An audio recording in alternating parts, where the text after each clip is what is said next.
Valentine's Day at Clearwater Beach when I proposed to my wife and she actually said yes. I made her this cool Intarsia wall hanging. Okay? Now guess where I got the pattern from? Now I added the sun to it, and they intended this as a mirror, but we don't need no more stinking mirrors in the house, alright? So what magazine did this pattern come from? Well, only the most manly magazine in my shop, Woodworking for Women.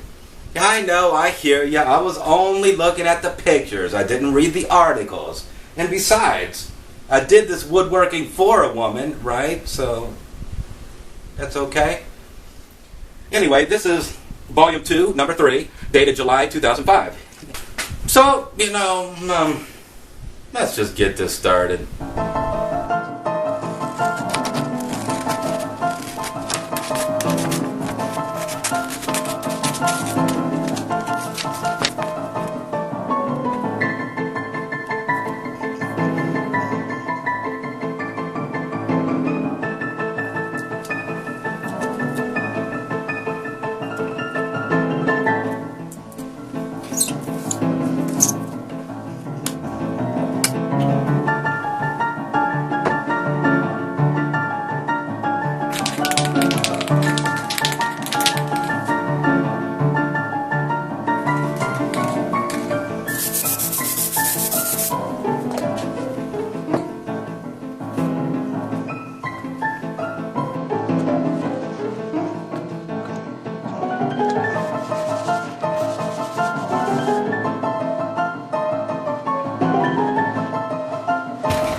Now since this is only 3/8 inch thick, I am going to switch to a thinner blade or a finer tooth count blade, and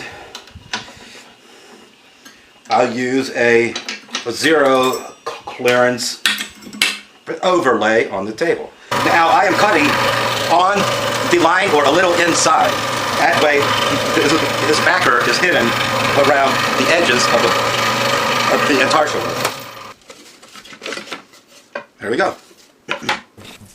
But I'm going to add a sun here.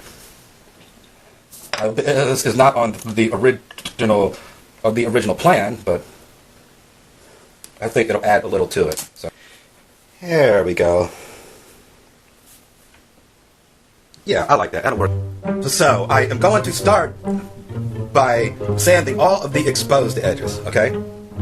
So wherever the edges do not come together, like here, I am going to sand all the way up to the line. So that's the interior and the entire circumference here.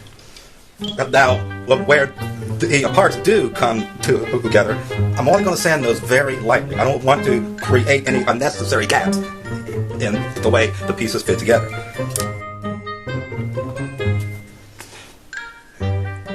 I am marking everywhere that pieces come together. So I'll avoid sanding those areas, except maybe a teeny tiny bit. I'm going to use this on all of my inside curves.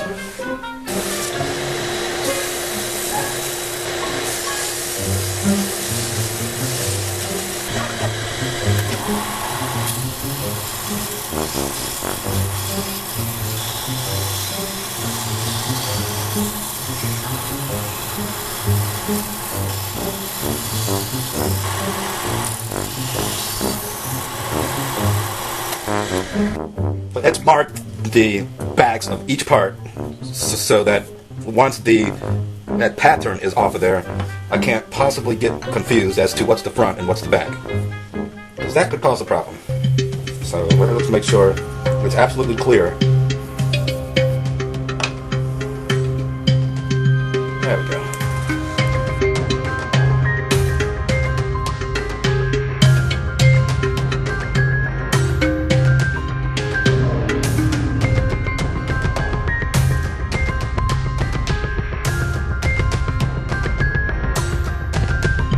A heat gun. Okay, so I heat it up. Tweezers. Well, we're concerned with getting that paper pattern on. And there we go. Once the glue gets nice and warm, the pattern peels right off.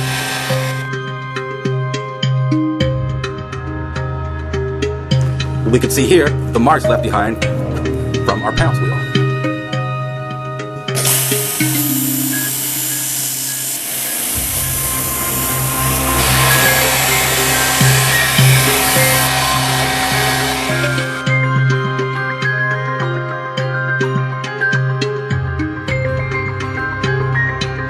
Alright, so I've sanded the water a little thinner, and the tree trunk is sanded so it is inset, the sun as well, and the boat pieces. And I have sanded that there and here so they taper down. The same thing with that border section there. So the treetop is raised above. Now, a lot of times in Tarsha, instead of sanding the parts down, what you will do is you'll add a piece under it, so it'll raise parts up. But in this case, I don't want any risers to show. And along the edges here, they definitely would show. So instead, I sanded a few sections so they sit lower and deeper than others.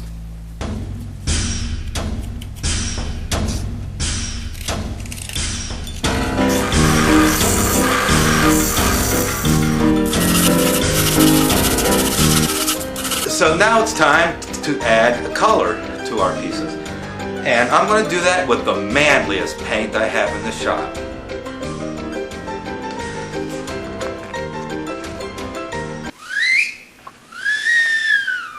The water.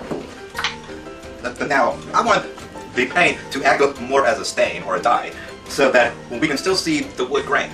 So it needs to be diluted so that it'll soak into the wood. And to do that, I'm going to use a little bit of this acetone.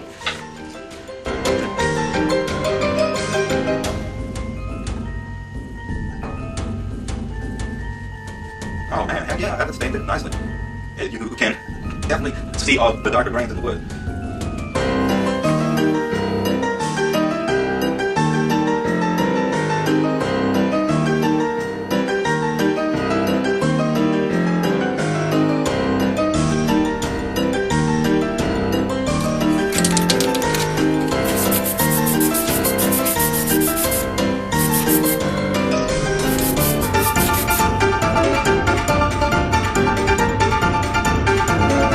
So I got the Valentine's Day gift done, and there's still a couple days until Valentine's Day. It's not bad. So now all I've got to do is add a hanger on the back, and it's good to go. Now, honestly, I don't expect you guys to necessarily go and make this particular project, though I'm hoping that maybe somewhere in this video you saw some idea or trick or technique that you can apply to your own projects in the future. So whatever you make, just go into your shop, make something cool, and until next time, thanks for watching.